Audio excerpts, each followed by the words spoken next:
As últimas semanas foram festivas para o ministro Marco Aurélio Mello, do Supremo Tribunal Federal. Claramente ele estava ansioso pela aposentadoria.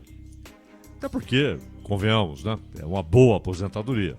O sujeito sai com os vencimentos plenos e vai completar 75 anos.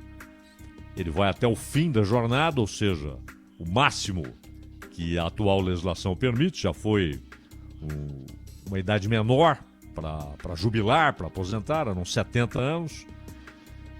Por casuísmo, elevaram para 75.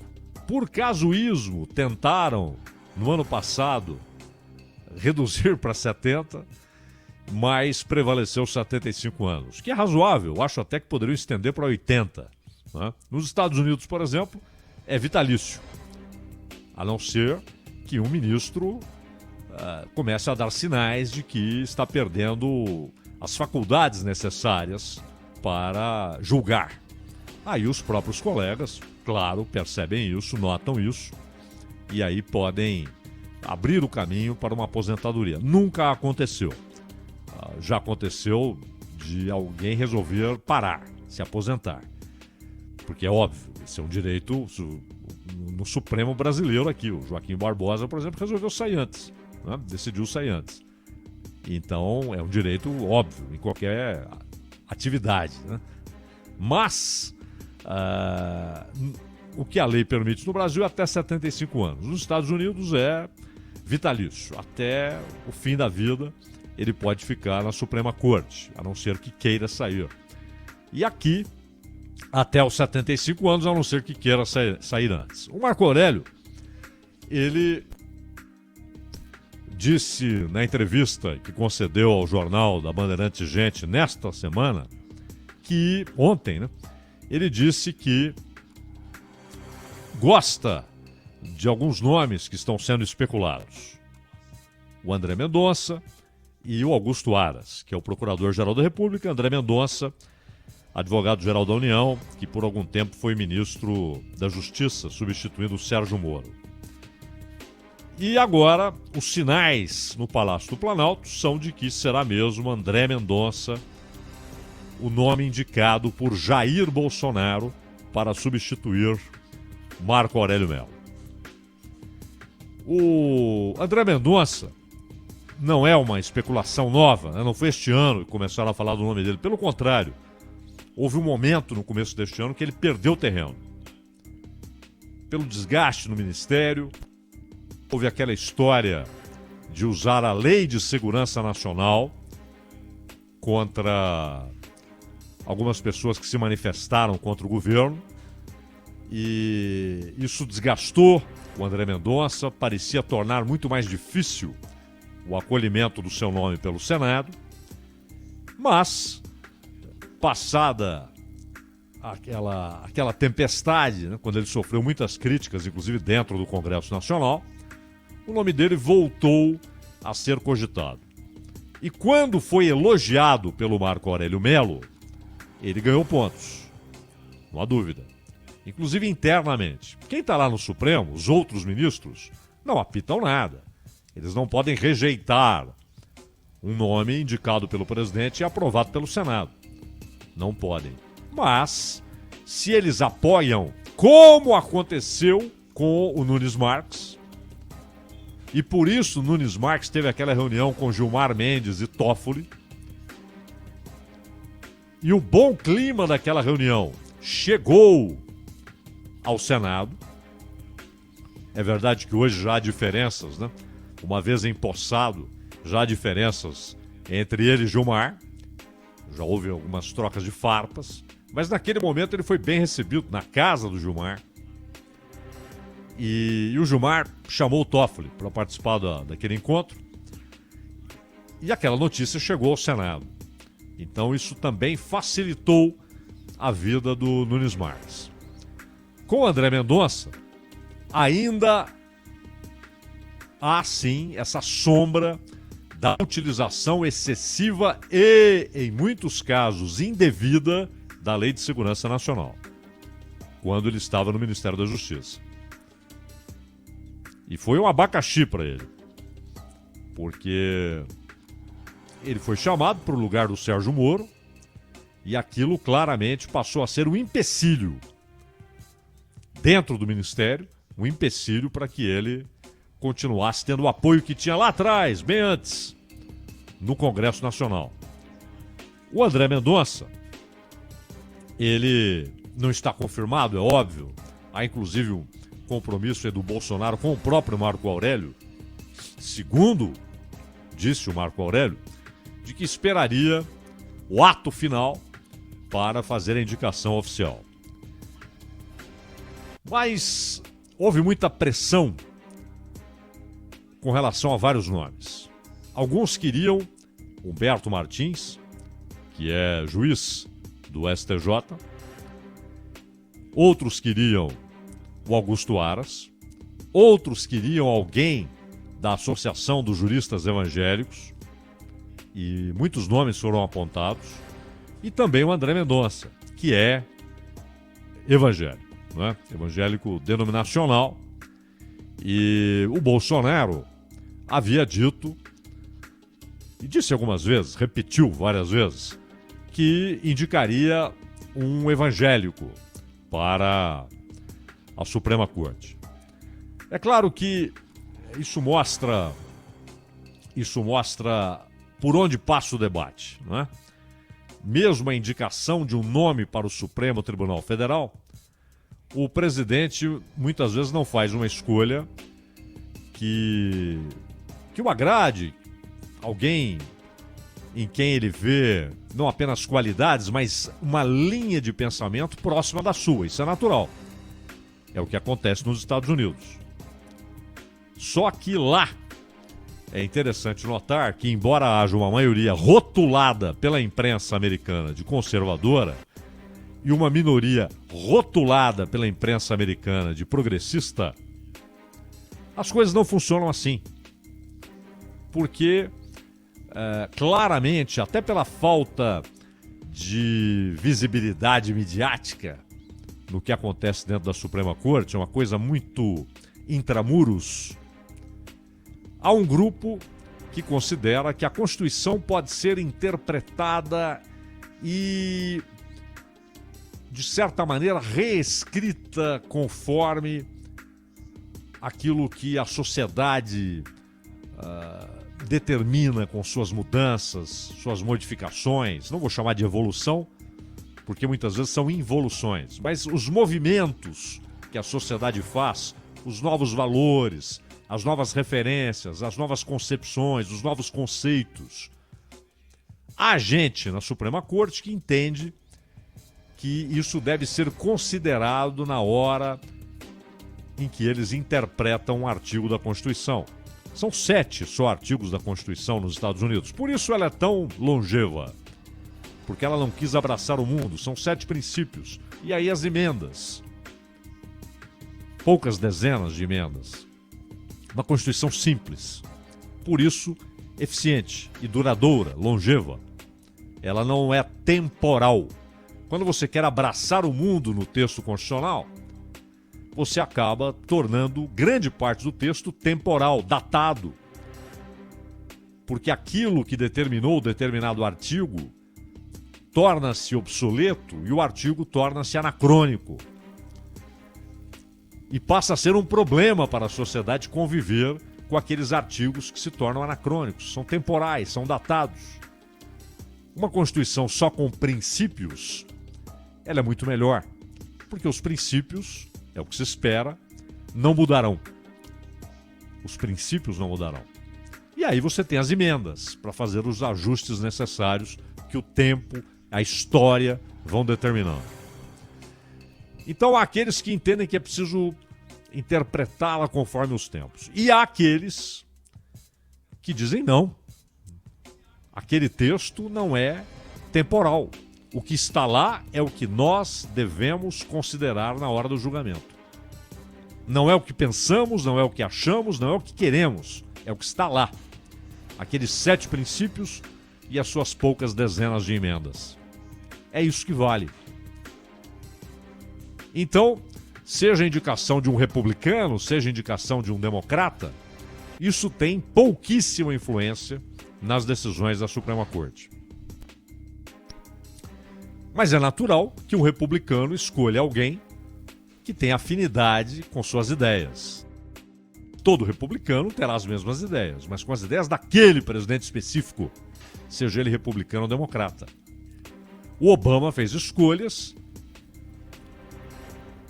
que, obviamente, tiveram como critério afinidade de ideias. O Trump fez escolhas que, obviamente, tiveram como critério afinidade de ideias. Isso é normal. Aqui, além da afinidade de ideias, e é natural que elas sejam consideradas na hora da escolha, é claro, porque você vai escolher alguém cujas ideias você considera execráveis, abomináveis. Claro que não. Porém, há outros fatores que muitas vezes pesam muito mais, que é agradar grupos políticos, agradar bases de apoio na sociedade, não é base parlamentar não, é base de apoio na sociedade. E aí as escolhas são feitas.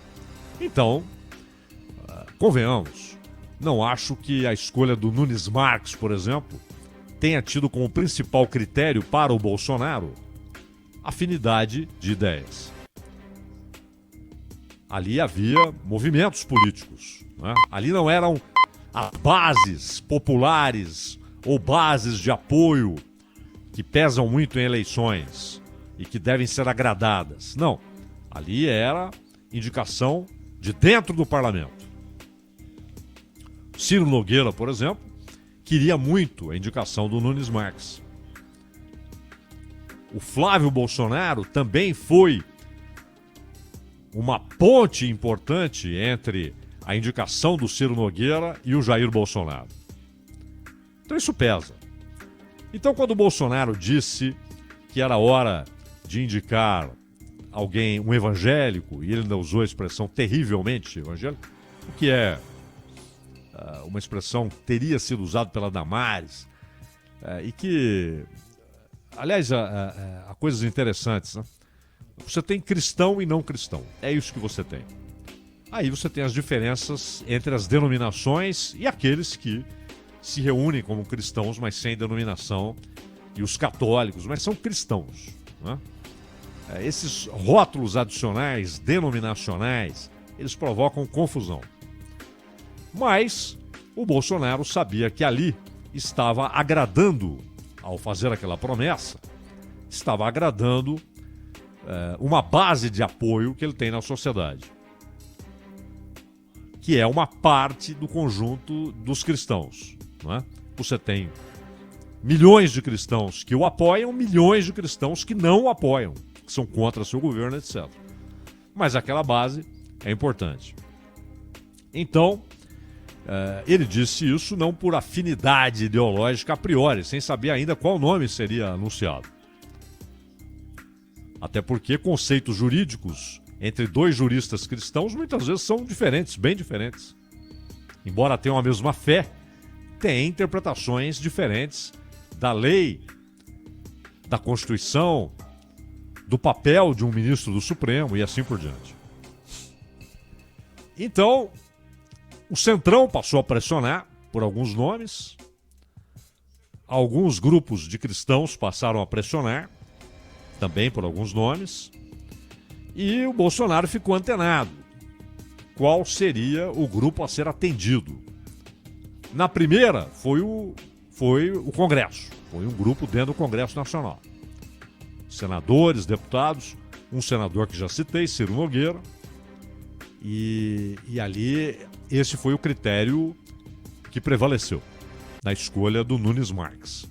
Agora, provavelmente, o Bolsonaro vai escutar, já escutou o que dizem seus aliados no Congresso, percebeu que não haveria problemas com a indicação do André Mendonça e, ao mesmo tempo, mantém o aceno que havia feito para aquele grupo de cristãos que o apoia. Aquele grupo que o apoia e que queria o cumprimento da promessa de que seria um cristão. O primeiro nome que que ele anunciou para o Supremo, ele não cumpriu, que foi o Sérgio Moro. Até porque, muito antes do rompimento, da saída do Moro do Ministério, muito antes, claramente Bolsonaro estava incomodado com Moro e Moro incomodado com Bolsonaro. O Moro, aliás, engoliu alguns sapos com o ministro, publicamente. Algumas brincadeiras ofensivas que resvalavam no tom de humilhação. E ele foi engolindo aqueles sapos todos, né? Mas a coisa foi tomando dimensões que tornavam a reconciliação impossível. A reconciliação ali não era viável. Então, aquela promessa de que o Moro seria indicado para o lugar do Celso de Mello, ela muito cedo foi para o espaço. Ainda com o Moro ministro, o Bolsonaro já havia descartado. E olha que se havia no Bolsonaro receio de um Moro politicamente forte, com vasto apoio popular e, portanto, potencial oponente em 2022, a melhor maneira de se livrar dele seria exatamente indicá-lo para o Supremo, né? Mas as diferenças foram aumentando e alcançaram tal nível que aí ele já não queria mais. Pelo contrário, ele queria que acontecesse o que aconteceu. O Moro saindo, se já era odiado pelos petistas, passou a ser odiado por grande parte do público bolsonarista, principalmente aqueles que são bolsonaristas incondicionais, como há os lulistas incondicionais, e ele passou a ter dois grandes grupos contrários a ele. Isso, aliás, se manifesta. O Moro não disse que é candidato, mas sempre que o nome dele aparece, o percentual de intenção de voto é muito baixo, né? Porque onde havia muita gente que gostava dele, boa parte rompeu com ele porque ele rompeu com o Bolsonaro. Então o Bolsonaro fez aquela jogada e acho até que era um receio meio paranoico essa história do Moro se tornar candidato, porque primeiro que não havia e não há no Sérgio Moro a vocação desse tipo de disputa. Não é nem a vocação para administrar, isso não sabemos, né? Mas a vocação para esse tipo de disputa e, de alguma maneira, uma linha de coerência no discurso político.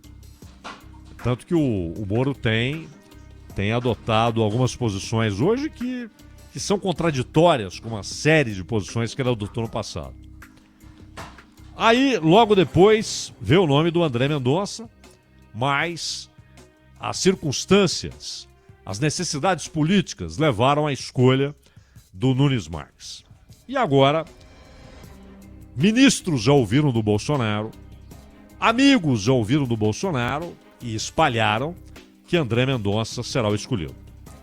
Aliás, ele disse a ministros da corte que já tinha tomado a decisão, mas houve aquele pedido do Marco Aurélio, oficializado pelo Fux. Quando a gente diz oficializado, não é que o Bolsonaro é obrigado a cumprir, mas foi um pedido oficial da corte, por intermédio de seu presidente Luiz Fux. Olha, o ministro Marco Aurélio deseja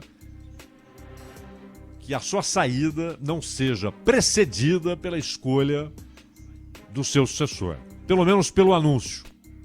Que o anúncio aguarde a saída do Marco Aurélio. E assim tem sido. Mas, dentro do Supremo, também já chegou a conversa de que André Mendonça será o escolhido.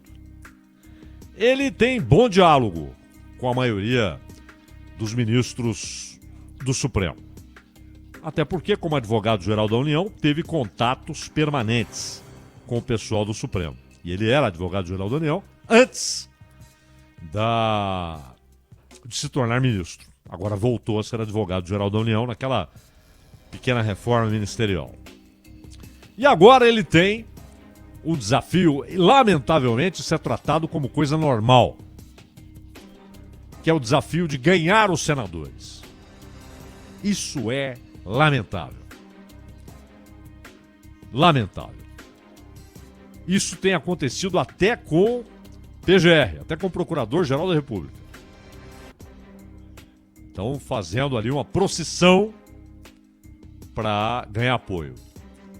E com ministros do Supremo, candidatos ao Supremo.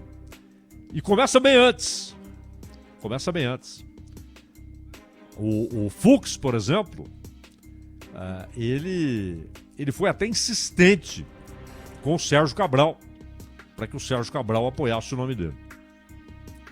E é complicado, tanto que o Fux chegou a dizer, se chegar coisa do Cabral aqui eu não julgo, falou publicamente. Não é? Mas no fim todo mundo resolveu enterrar a delação do Cabral, inclusive aquele que estava como acusado, denunciado na delação, que era o Toffoli, que resolveu votar, mas disse que era um voto técnico, né? Então, mas é um negócio deprimente, constrangedor. Um sujeito indicado pelo presidente da República para ser ministro da Suprema Corte começa a ter conversas com senadores. O ideal, o certo, o correto, é que o sujeito só apareça lá na sabatina. E aí vão perguntar para ele o que quiserem. O que você acha disso? Qual a sua interpretação para possibilidade de prisão depois de condenação em segunda instância? O que você pensa a respeito daquela decisão do Barroso que usou o mera habeas corpus, a mera concessão de um habeas corpus, que é um procedimento banal, cotidiano, no Supremo, para legislar a respeito de aborto. Aliás, o Barroso, ele se assemelha àquele time lá nos Estados Unidos, parte da Suprema Corte, que julga que a Constituição é viva, que ela deve ir ganhando novas interpretações conforme a sociedade vai mudando, o que é lamentável, né? Porque ao longo do tempo você vai mudando a Constituição sem uma Constituinte. Simplesmente pela interpretação de gente como o Barroso, que se julga um pensador à frente da sociedade. No começo dessa semana, por exemplo, ele já veio com a história que começou com Gilmar Mendes de propor semipresidencialismo. O Barroso não é pago para isso, o Gilmar Mendes não é pago para isso. Eles não são pensadores a quem a sociedade recorre em busca de respostas, orientações, para que apontem o caminho. E, no entanto, é assim que o Barroso se vê. Tanto que ele já usou a expressão conduzir em direção à verdade. Ele se sente alguém capaz de conduzir a sociedade brasileira em direção aos rumos certos que ele julga serem os certos. É um iluminado, é um marcusiano, não é? Deve ter lido muita gente lá da escola de Frankfurt. Mas pensa isso. O Barroso pensa assim. Mas enfim, deveria o sujeito, o candidato, se for o André Mendonça, aparecer só na sabatina. E aí, o que você pensa disso? O que você pensa daquilo? Mas não. Quando há sabatina, ele já passou por diversos gabinetes. O que é mais sério, não são reuniões do candidato com um grupo de senadores. É ali no gabinete, na conversa privada. E de certa forma, o que ele está fazendo lá? Ele está pedindo, me apoie. Apoie meu nome. Aprove o meu nome. Aí, um mês depois, ele está empossado. 6 meses depois, tem uma causa daquele senador no Supremo. O telefone toca, meu amigo. Ministro, estava aqui me lembrando o saudoso da nossa conversa, aquele cafezinho que tomamos. É claro, é um ambiente muito típico do poder no Brasil, né? Aí entra a cordialidade do Sérgio Buarque de Holanda, que ele mencionava. Ele não mencionava no sentido positivo do brasileiro cordial, do brasileiro que tem solidariedade, não. Ele falava das ações entre amigos, dos grupos fechados, das castas, do compadrio, do uso do poder para beneficiar os próximos, os amigos, os correligionários, os parentes. Então esse ritual, ele é apenas uma confirmação dessa cultura política brasileira que tem na sua gênese uma ideia terrível de que quem chega lá ao poder não é um funcionário público. Ele é um dono do poder. Ele passa a se sentir, dependendo do cargo, o poder, a personificação do poder. E eles não são. Eles são funcionários, pagos para exercerem suas funções. Mas vai lá o candidato, senador, vai no outro, senador. É constrangedor. Isso deveria ser proibido. Não por lei, pelo bom senso. Os senadores deveriam dizer, não temos conversa particular. Vamos conversar na sabatina, pública, oficial, decisiva. E o candidato mais ainda. Não visito ninguém. Meu currículo está aí. O que eu penso é público. O que não sabem a respeito do que eu penso, me perguntem na sabatina. Quando chega a sabatina, no entanto, nesse ritual brasileiro, nesse ritual de Pindorama, o que acontece? É um convescote. É uma festa para protocolar o que já estava decidido. Claro, não acho que André Mendonça deixará de sofrer resistência. Sofrerá. E pode até pesar ainda a história da utilização exagerada e indevida da Lei de Segurança Nacional quando ele era ministro da Justiça. Então, há pedras no caminho. Há pedras no caminho. O que acaba tornando quase inevitável esse lamentável e constrangedor ritual de visita aos senadores. Enfim, aguardemos a confirmação. Bolsonaro pode amanhecer amanhã e falar, não, é o Augusto Aras. Não, é o Zé, é o João, é o Pedro, não é o André. Pode. Claro que pode. Mas, por enquanto, a informação que chega, talvez até como balão de ensaio, vamos ver quais são as reações. Tem muito isso. Você solta o nome, vê qual é a reação de quem interessa, né? A reação no Supremo, a reação no Congresso, principalmente, é óbvio, no Senado, e aí, no mundo jurídico, e aí você confirma ou não. Se perceber que a reação é ruim, recolhe aquele nome e joga outro. Mas está muito em cima da hora. Então parece ser mais do que um balão de ensaio.